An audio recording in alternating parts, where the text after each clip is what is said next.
मिथुन राशीच्या लोकांसाठी मार्च महिन्यात 3 खूप मोठी भविष्यवाणी. हो मित्रांनो, मार्च महिन्यात ही 3 मोठी भविष्यवाणी तुमच्या जीवनात कुठेतरी बदल घडवत असल्याचे दिसत आहे.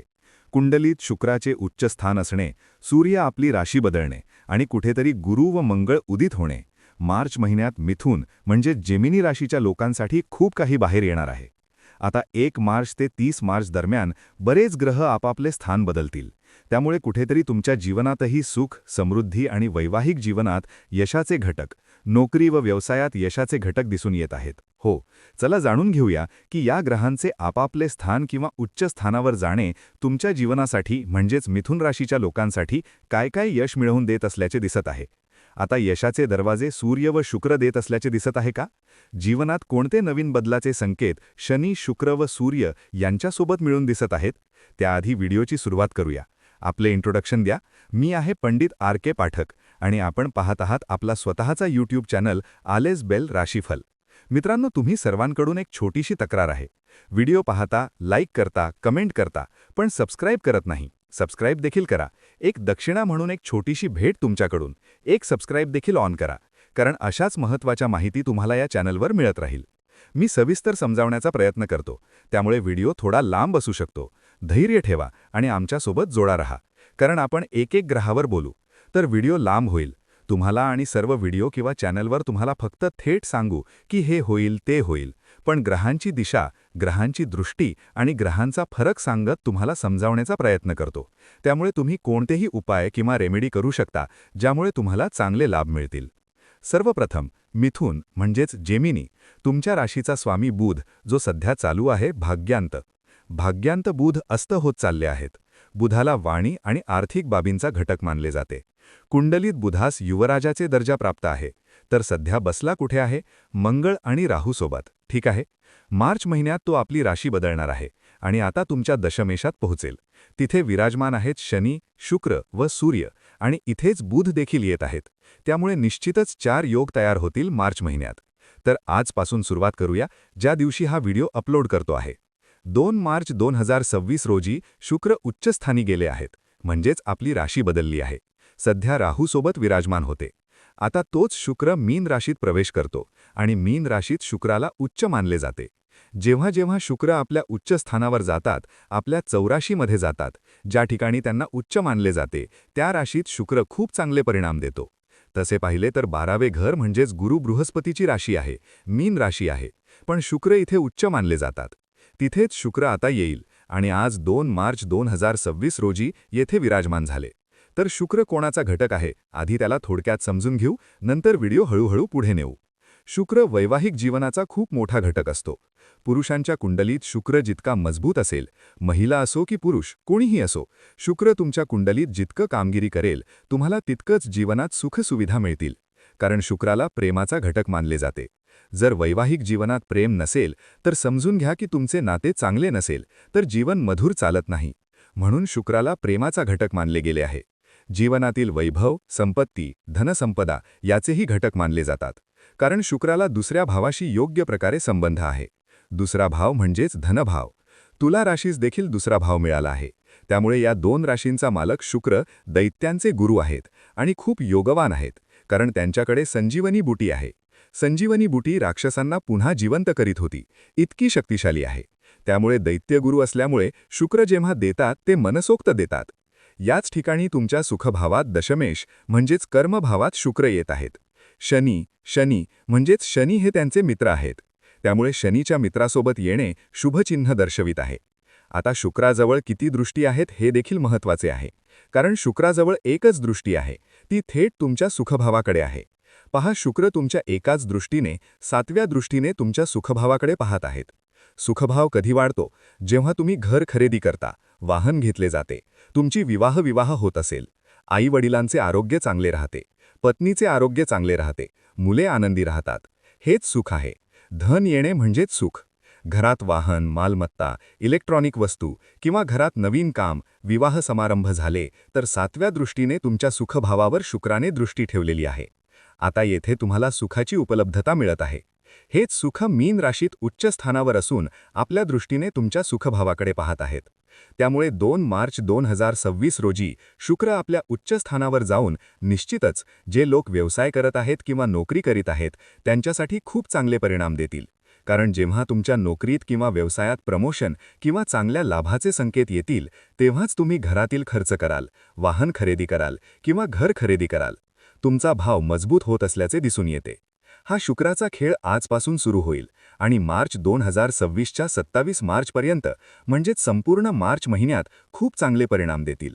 सध्या फाल्गुनी नक्षत्रात आहे आणि 14-15 मार्च रोजी रेवती नक्षत्रात जाईल. रेवती नक्षत्रात शुक्र जाताना निश्चितच खूप उच्च परिणाम देतील. हे झाले शुक्राबद्दल. आता 3 मार्चची गोष्ट पाहू.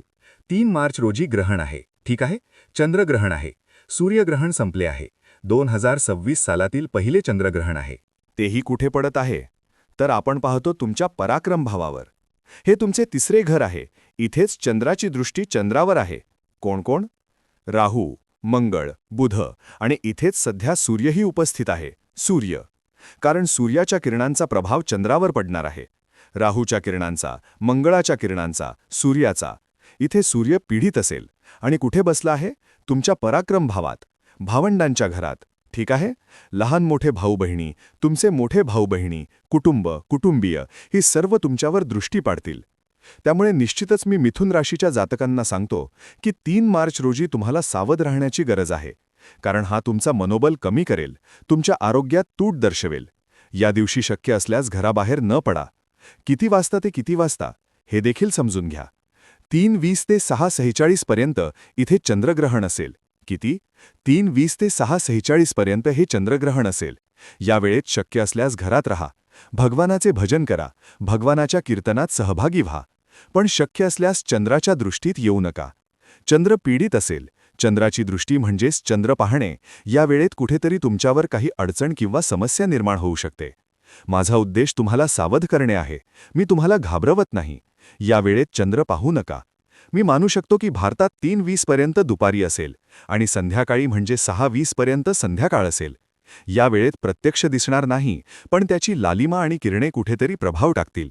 ही घटना प्रामुख्याने दक्षिण आफ्रिका व आशियाच्या देशांमध्ये दिसेल. पण भारतातही सूतकाळ मान्य असेल. सूतकाळ ग्रहणाच्या 9 तास आधी सुरू होईल. म्हणजेच 3:20 वर ग्रहण लागण्याआधी 9 तास आधी सूतकाळ सुरू होईल. 9 तास आधी म्हणून मानून चालूया तर सकाळी सुमारे 7 वाजता सूतकाळ सुरू होईल. या वेळेत भगवानांची पूजा करायची असल्यास 7 वाजता करा. त्यावेळी पट्टी बंद करा. त्यांना कोणत्याही प्रकारे झाका. कोणतीही रोशनी करू नका. जर तुमच्या घरात छोटा मंदिर असेल किंवा काहीही असेल त्याला झाका. जर खोलीत दिवे लावलेले असतील तर ते बंद करा. सूतकाळ संपल्यानंतर भगवानांना पुन्हा तांबे किंवा पात्रात घेऊन त्यांना स्नान व ध्यान करवून त्यांचे वस्त्र बदलून पुन्हा पूजा करा. नंतर तुम्ही भोजन करू शकता. हे नियम आहेत. ठीक आहे? सर्वात मोठी गोष्ट म्हणजे आपल्या ज्या बहिणी आहेत त्या सध्या गर्भवती आहेत. त्यांच्यावर याचा विशेष प्रभाव पडतो. म्हणून आपल्या ज्या बहिणी गर्भवती आहेत त्यांना मी विशेषतः सांगू इच्छितो की या ग्रहणाच्या काळात तुम्ही बाहेर पडू नका. म्हणजे घरातच राहा. माझा उद्देश असा नाही की तुम्ही बाहेर जात असाल तर लगेच काही होईल, पण शक्य असेल तर या चंद्रग्रहणाच्या प्रभावात राहू नका. घरात राहा, छताखाली राहा, आपल्या घरात राहा, भगवानाचं भजन कीर्तन करा. माझा अर्थ एवढाच आहे की तुम्ही घरात राहिलात तर तुम्हाला चांगले परिणाम मिळतील, पण बाहेर जाऊ नका. ठीक आहे? हे झाले तुमच्यासाठी 3 मार्चचे. आता जसजसे 4, 5, 6 मार्च जातील तसतसे आपण 11 मार्चकडे पाहू. 11 मार्चला मंगळ उदित होत आहेत. उदित म्हणजे आत्तापर्यंत मंगळ अस्त अवस्थेत होते. मंगळाला भूमी, प्रॉपर्टी आणि वाहनाचे कारक मानले जाते. म्हणून जे लोक प्रॉपर्टी, रिअल इस्टेट, घर खरेदी, विक्री, जमीन जुमल्याचे व्यवहार किंवा जमिनीशी संबंधित कामं करतात, जसे बुलडोझर, वाळू, बजरी, शेती, कृषी इत्यादी, त्यांना आता शक्ती मिळेल. आत्तापर्यंत मंगळ अस्त अवस्थेत होते. मंगळाला भूमिपुत्र मानले जाते आणि जेव्हा मंगळ चांगल्या भावात येतात तेव्हा चांगले परिणाम देतात. सध्या तुम्ही पाहत आहात की जगभर अनेक ठिकाणी भांडणं, दंगली आणि संघर्ष सुरू आहेत. मोठ्या शहरांमध्ये, मोठ्या देशांमध्ये तणावाचं वातावरण आहे. याचं कारण म्हणजे राहू आणि मंगळाची युती. ही युती अंगारक योग तयार करते. अंगारक योगाचा अर्थ असा की देशांमध्ये वाद-संघर्ष वाढतात. याबद्दल आपण कधीतरी सविस्तर बोलू. आता मंगळ उदित होत असल्यामुळे ज्यांचा संबंध जमीन, वाहन, रिअल इस्टेट किंवा बांधकामाशी आहे त्यांना चांगले परिणाम मिळतील. मंगळ आणि राहूची युती सुमारे 45 दिवस चालेल. म्हणजे अजून 45 दिवस हा योग राहील. पण मंगळ तुमच्या भाग्यभावात रोचक योग तयार करत आहेत. भाग्यभावात रोचक योग असणे म्हणजे तुमची व्यक्तिमत्व अधिक प्रभावी होईल, तुमची प्रतिमा आणि आत्मविश्वास वाढेल. ही गोष्ट निश्चितच तुम्हाला लाभ देईल. आता पुढे 14 मार्चकडे पाहू. 14 मार्च हा दिवस खूप खास आहे, कारण या दिवशी सूर्य राहूच्या प्रभावातून बाहेर येऊन 11व्या भावातून पुढे जातील आणि आपल्या मित्राच्या राशीत प्रवेश करतील. त्यांचे मित्र कोण? गुरु बृहस्पती. मीन राशी ही गुरु बृहस्पतीची राशी आहे. सूर्य कोणाचे कारक आहेत? सूर्य हे वडिलांचे कारक आहेत, नोकरीचे कारक आहेत, आत्म्याचे कारक आहेत आणि शक्तीचेही कारक आहेत. आत्तापर्यंत सूर्य राहू, मंगळ, बुध यांच्यासोबत गुंतागुंतीत होते. ते कुंभ राशीत शनीच्या घरात होते. आता ते गुरुच्या राशीत प्रवेश करत आहेत. त्यामुळे शनीचा प्रभाव काहीसा कमी होईल, कारण जे ग्रह सूर्याच्या खूप जवळ येतात त्यांची शक्ती काही प्रमाणात कमी होते. पण येथे शुक्र अस्त होत नाहीत, कारण ते उच्च राशीत म्हणजे मीन राशीत आहेत. म्हणून सूर्याचे आगमन शुक्राला कमकुवत करणार नाही, मात्र शनीचा प्रभाव थोडा कमी होऊ शकतो. दशम भाव म्हणजे कर्मभाव, म्हणजे तुमची नोकरी, व्यवसाय किंवा जिथून तुमची कमाई होते, तुमची उपजीविका कुठून चालते, तुम्ही काय काम करता, हे सर्व दशम भावातून दिसते. उदाहरणार्थ, मी एक ज्योतिषी आहे, मी लोकांच्या कुंडल्या पाहतो, त्यांना मार्गदर्शन करतो, हे माझे कर्म आहे. तुम्ही जे काही काम करता ते या कर्मभावाशी जोडलेले असते. शनी सामान्यतः कामांमध्ये विलंब करतात, शनी हळूहळू परिणाम देतात. पण जेव्हा सूर्य येथे येतील तेव्हा तुमच्या नोकरीत किंवा व्यवसायात चांगले परिणाम दिसू लागतील. म्हणजेच शनीचा विलंब काही प्रमाणात कमी होईल. सूर्य आपल्या मित्राच्या राशीत राहतील आणि त्यांना शुक्राचा पाठिंबा मिळेल. त्यामुळे चांगले परिणाम देतील आणि तुमच्या जीवनात अनेक सकारात्मक बदल घडवतील. आता गुरुची स्थिती पाहू. गुरु तुमच्या लग्न भावात आहेत. जेव्हा गुरु लग्नात असतात तेव्हा व्यक्ती धार्मिक, सद्गुणी आणि भाग्यवान बनतो. गुरु धर्म आणि भाग्याचे दाता आहेत. सध्या गुरु उदित होण्याच्या स्थितीत आहेत, म्हणजे त्यांची शक्ती हळूहळू वाढेल, कारण पुढे 2 जूनच्या आसपास त्यांना कर्क राशीत प्रवेश करायचा आहे. त्यामुळे ते हळूहळू बल देत जातील. पुढे ते वक्री होतील आणि नंतर पुन्हा बल देऊ लागतील. 2 जूनपर्यंत ते अधिक शक्तिशाली होतील. मग त्यावेळी आपण त्याबद्दल वेगळा व्हिडिओ करून तुम्हाला सांगू. पण आत्तापासूनच गुरुचा प्रभाव वाढू लागेल. त्यामुळे धर्मकर्माच्या कामांकडे तुमचा कल वाढेल. ईश्वराविषयी तुमचे प्रेम आणि श्रद्धा वाढेल. या गोष्टी तुम्हाला निश्चितच लाभ देतील. मित्रांनो, आता आपण लवकरच पुढच्या व्हिडिओत भेटू.